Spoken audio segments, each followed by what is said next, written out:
Fearless family, welcome back to another episode. Happy Wednesday. I hope you guys are having the most amazing day of your life. And if you're listening to this at a later date, I hope you're having a great day as well. I apologize if there's some noise in the background.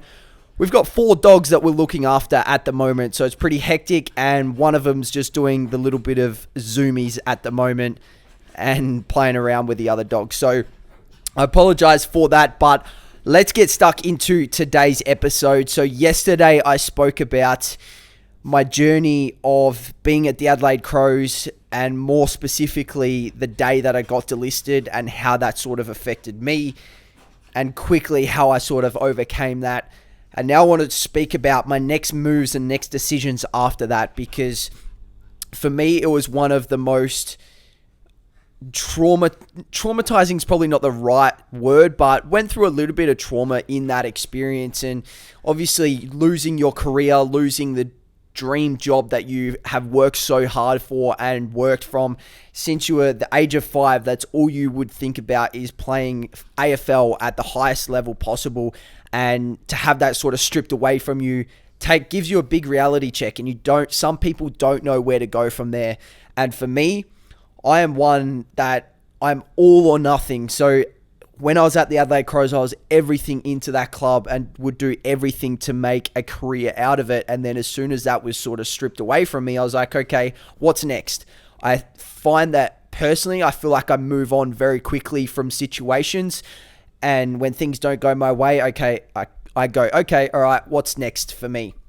And I think I've picked that up over the years, and probably more recently picking it up when I'm listening to Matt Steinwade's podcast. I've said it in an earlier episode, and if you haven't listened to that, I would highly suggest you go listen to his podcast, because he's phenomenal in the way that he talks about life and energy and frequency and that sort of stuff. And I feel like it helps me move on very quickly from situations that don't go my way. Not that it doesn't mean anything not that situation doesn't mean anything, but I'm just like, okay, yep, that's done. Close the door. What's next? So for me, probably literally 1 or 2 days after I got delisted, I was like, I'm moving to Melbourne. And actually even quicker before that, I picked up a job literally straight away. I think it was that next night or that next day I started messaging different people that I knew and was like, hey, have you got like a little casual part-time job that I can pick up just to tick the time over? And I guess maybe subconsciously that was a way for me to sort of move on from what I had just been through, and it just helped me move on to that next chapter. So I picked up a job literally that next night at doing some casual work at a cafe that I knew the owner of. Her partner used to play for the Crows when my dad was playing. Worked at her cafe, literally cleaning dishes. So I've gone from being at the highest of highs, playing AFL footy, earning a pretty good wage coming out of school, to at the back of a cafe cleaning dishes. And it was obviously quite a humbling experience, but I also enjoyed it at the same time, because I just loved working hard, enjoying that process of working hard and learning different skills and that sort of thing. Not that you need many skills cleaning dishes, but it was just something different. And yeah, it did what it needed to do. It served its purpose. And a couple days later, I was like, I'm going to move to Melbourne. And actually, no, I think I knew that before then, because I messaged her in knowing that I was going to move to Melbourne. I was like, hey, do you have anything for the next couple months? It's pretty uncertain on when I'm going to move and those sorts of things. So I think the next day I knew I was going to move to Melbourne. Just for something different, a new environment, give me something to strive for. I'd been in Adelaide my whole life and just wanted something to... Obviously, I hadn't moved out of home. Getting out of home and that sort of thing as well, I think makes you grow, makes you expand in different ways that you don't even know of yet. Playing a part of a different competition against different players, I think is definitely a positive. So I made the decision to move to Melbourne. So end of November, start of December, I moved to Melbourne. I'd lined up a job there straight away as well. Had a connection through Eddie Betts with Adidas. A job popped up with Adidas, applied. I sent Eddie a message. I was like, mate, can you put in a good word for me? He rang the guy that worked at that store, put in a good word, had my interview, and pretty much got the job from there. And having those connections is obviously pretty helpful, but at the same time spoke well with the interview, got that job. So I had a job before I even started football training. Then from there, I organised to meet up with a few different clubs with my manager just to speak about my journey, what I've been through, where I want to go, my goals and that sort of thing as well. Ended up signing with Werribee. So at the time, Mark Williams, who I've spoken about in a couple of previous episodes, he was the coach of Werribee and he had just signed on and had that connection with Dad there. So used that connection to get into Werribee, and he was pretty keen to have me on board. And similar sort of thing with everyone else was like questioning why I got delisted after 12 months, because he said, unless you're a drug addict, unless you're an alcoholic or drinking, unless you are an alcoholic or you're on drugs or you're no good for the club, it is so strange for a club to get rid of you that soon. And I was like, mate, I totally agree with you. I have no idea why. I haven't really had any closure as to why I've been delisted and moved on, but that was that. Ended up signing with Choco. He was pretty keen to help me out as much as possible, which is another story we'll go into later as the episodes roll in. But signed with him. I then messaged a strength and conditioning coach because I wanted to put the best people around me to help me get back into the AFL. Because that's, as soon as I got delisted, I was like, nah, stuff the Crows. I want to make sure I get back to the AFL and prove them wrong. That's just my personality. That's what I want to do.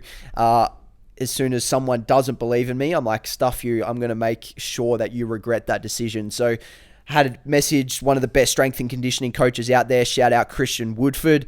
I've done a podcast with him as well, kind of explaining that story. I messaged him. I was like, mate, if I want to be the best, I need to work with the best. And he got back to me, caught up with him the first week I was in Melbourne, and signed with him straight away. We've got another dog jumping up here. We've got two dogs. If you're watching on YouTube, we've got two dogs sitting right next to me.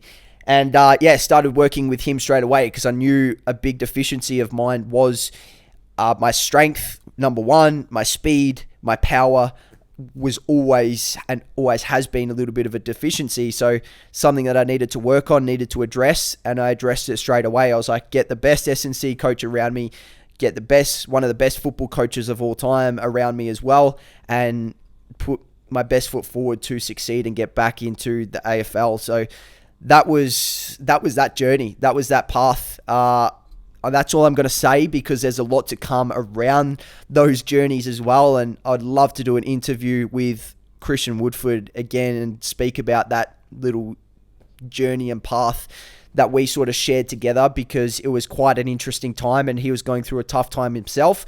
And looking back on it, was it the best decision? Maybe not, but I thought he was the best at the time.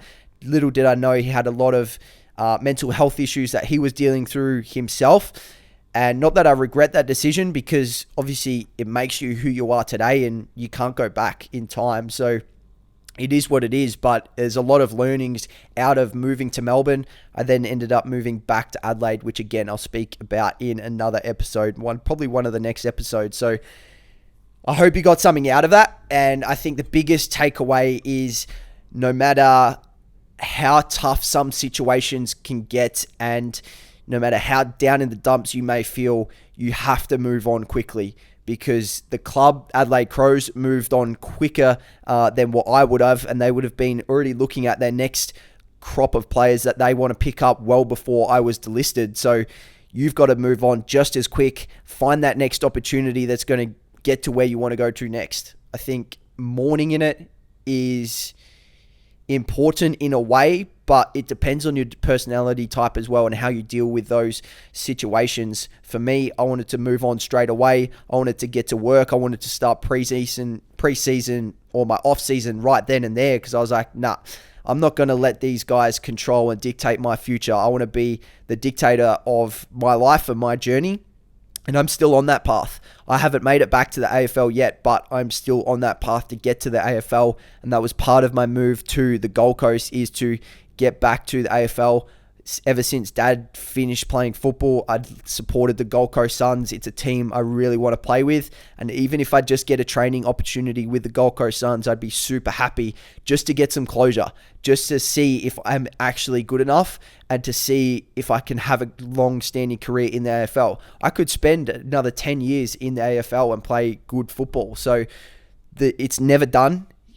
Go and show them what you can do. If you're a young kid out there that you have just been delisted and moved on from your football club, or you've had a setback with your footy, move on quickly and then go out there and get after your next goal. All right, write down your goals if you have to, but move on, get to work, stop sooking and start training, start working, start putting in the effort required to get to that next goal, because big goals require big changes and big actions as well. It's something I always say on my Instagram. So go out there, get after it, and stay fearless.